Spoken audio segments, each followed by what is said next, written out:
ఆరూరి రమేష్ కొత్త ట్విస్ట్ ఇచ్చారు. వరంగల్ ఎంపీగా పోటీ చేయటం ఇష్టం లేదని కేసీఆర్తో చెప్పారు. మాజీ ఎమ్మెల్యే బీఆర్ఎస్ లో ఉంటానని, వరంగల్ టికెట్ ఎవరికిచ్చినా మద్దతిస్తానని చెప్పారు. అయితే వరంగల్ నుంచి ఎంపీగా పోటీ చేయడానికే బీజేపీతో టచ్ లోకి వెళ్లినట్లు సమాచారం. నిన్న అమిత్ షాను కలిసినట్లు తెలుస్తోంది. ఇవాళ మధ్యాహ్నం బీఆర్ఎస్ కు రాజీనామా చేసి ఢిల్లీ వెళ్లి రేపు బీజేపీలో చేరుతారని మొదటి నుంచి ప్రచారం జరిగింది. ప్రెస్ మీట్ పెట్టే సమయంలోనే ఆరూరిని మాజీ మంత్రి ఎర్రబెల్లి హైదరాబాద్ కు తీసుకొచ్చారు.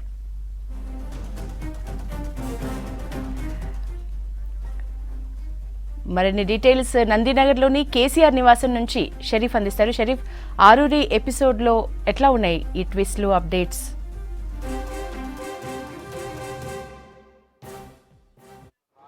యశోద, ఎగ్జాక్ట్లీ మీరు చెప్పినట్లుగానే ఆరూరి రమేష్ ఎపిసోడ్లో ట్విస్ట్ల మీద ట్విస్ట్లు వస్తున్నాయి. ఇవాళ ఉదయం ఆయన ప్రెస్ మీట్ పెడతా అని చెప్పారు. ఆ ప్రెస్ మీట్ సారాంశాన్ని కూడా అక్కడ ఉన్నటువంటి లోకల్ మీడియాకి కూడా ఆయన చెప్పడం జరిగింది. ప్రెస్ మీట్ కంటే ముందు రోజే ఆల్రెడీ ఆయన అమిత్ షాతో కలిశారనేటువంటి ప్రచారం పార్టీలో జరిగింది. ఐటీసీ కోహినూరులో దాదాపు గంట పాటు వెయిట్ చేసి రమేష్ అక్కడ ఉన్నటువంటి బీజేపీ నేతలతో కలిశారు. ఆల్రెడీ ఖరారు అయిపోయింది. వరంగల్ బీజేపీ బారి నుంచి ఆయన్నే పోటీలో ఉంటాడు అనేటువంటి చర్చ జరిగింది. ఆ తర్వాత దాన్నే ఉద్దేశించి ఆయన ప్రెస్ మీట్ని కూడా పెట్టడం జరిగింది. 10 గంటల ప్రాంతంలో ప్రెస్ మీట్ పెడుతున్నానని చెప్పి రమేష్ అక్కడి మీడియా వాళ్ళకి సమాచారం ఇచ్చారు. కానీ అనూహ్యంగా అది 11 గంటలకి పోస్ట్పోన్ అయింది. ఆ 11 గంటలకి పోస్ట్పోన్ అయిన సందర్భంలోనే మంత్రి ఎర్రబెల్లి దయాకర్ అక్కడికి వెళ్ళడం, అక్కడి నుంచి నేరుగా ఆయనను హైదరాబాద్కి తీసుకొచ్చే క్రమంలోనే జరిగిన గొడవ అంతా కూడా మనం చూసినాం. ఆ తర్వాత హుటాహుటిన ఫామ్ హౌస్లో ఉన్నటువంటి పార్టీ అధినేత కేసీఆర్ నేరుగా నందినగర్ ఈ నివాసానికి రావడం జరిగింది. కొద్దిసేపటి క్రితమే వరంగల్ పార్లమెంట్కి సంబంధించినటువంటి ముఖ్య నేతలతో సమావేశం కూడా ముగిసింది. ఆ సమావేశంలో భాగంగానే ఈరోజు ఉదయం జరిగినటువంటి అన్ని కారణాలపైన, పరిణామాలపైన కేసీఆర్ పార్టీ అధినేతగా ఉన్నారు కాబట్టి అడిగి తెలిసినట్టుగా కూడా తెలిసింది. ఆ తర్వాత ఉన్నటువంటి కడియం శ్రీహరి కావచ్చు, అక్కడ ఉన్నటువంటి స్థానిక అంటే మాజీ ఎమ్మెల్యే గండ్రావు దంపతులు కావచ్చు, అదేవిధంగా సిట్టింగ్ ఎంపీగా ఉన్నటువంటి పసునూరి దయాకర్కి సంబంధించినటువంటి అభిప్రాయం కావచ్చు, మొదటి నుంచి ఎక్స్పెక్టేషన్స్లో ఉన్నటువంటి ఆరూరి రమేష్కి సంబంధించినటువంటి అభిప్రాయం కావచ్చు.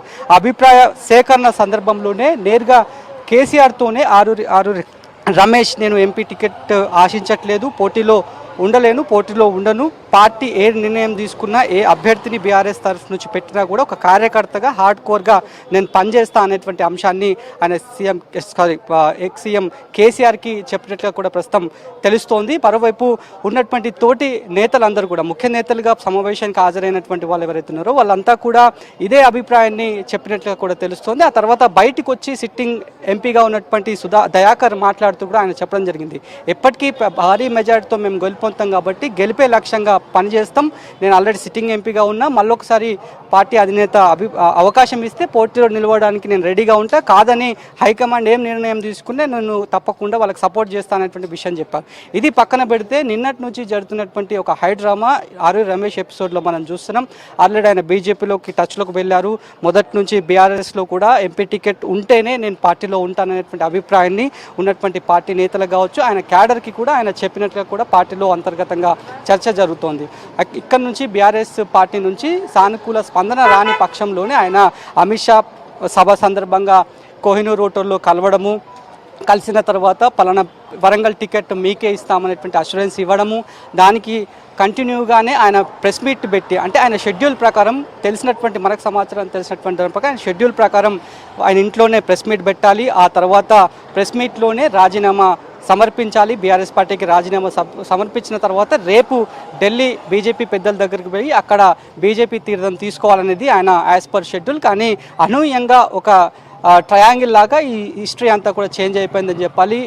పూర్తిగా బీఆర్ఎస్కి సంబంధించినటువంటి స్థానిక మంత్రులు దిగడము, ఆయన్ని తీసుకొచ్చిన తర్వాత నేరుగా కేసీఆర్ సమక్షంలోనే ఆయన్ని ప్రవేశపెట్టిన తర్వాత నేను ఎంపీలోనే బరిలో ఎంపీ స్థానానికి నేను పోటీ చేయ అనేటువంటి అంశం చెప్పడం, ఆయన పోయిందే బీజేపీ ఎంపీ టికెట్ ఆశించి, మరి పార్టీ అధినేత దగ్గర ఈ రకంగా ఆయన చెప్పారు. సో ఈ కాంట్రడిక్షన్ ఎట్లా ఉండబోతోంది పొలిటికల్ సెనీరియోలో? రేపు ఆయనకు సంబంధించినటువంటి ఇంకా ఆయన అఫీషియల్గా కూడా మాట్లాడలేదు, ఎందుకంటే మార్చి 5నే అంతకంటే ముందే ఆయన పైన కొన్ని వార్తలు రావడం జరిగింది, కొన్ని మీడియా కథనాలు కూడా రావడం జరిగింది. ఆరూరి రమేష్ ఆయన మాజీ ఎమ్మెల్యేగా బీఆర్ఎస్ నుంచి వేరే పార్టీకి వెళ్ళనున్నారు, పలానా ఎంపీ టికెట్ ఆయన ఎక్స్పెక్ట్ చేస్తున్నాడు, దానికి పార్టీ నుంచి సానుకూలమైనటువంటి సమాచారం రాని పక్షంలోనే ఆయన వెళ్తున్నారు అనేటువంటి అంశం అంశం వచ్చినప్పుడు ఆయన మార్చి 5నే ఆయన ఖండించిండు. ఆ తర్వాత ఇవాళ కేసీఆర్ సమావేశానికి వచ్చే కంటే ముందే కింద మీడియాతో ఆయన మాట్లాడుతూ కూడా అదే విషయం చెప్పారు, పార్టీతోనే ఉంటా అనేటువంటి ఆ మాటని చెప్పారు. ఆ తర్వాత పోటీకి సంబంధించి కూడా మీడియాతో ఎక్కడ కూడా చెప్పలేదు,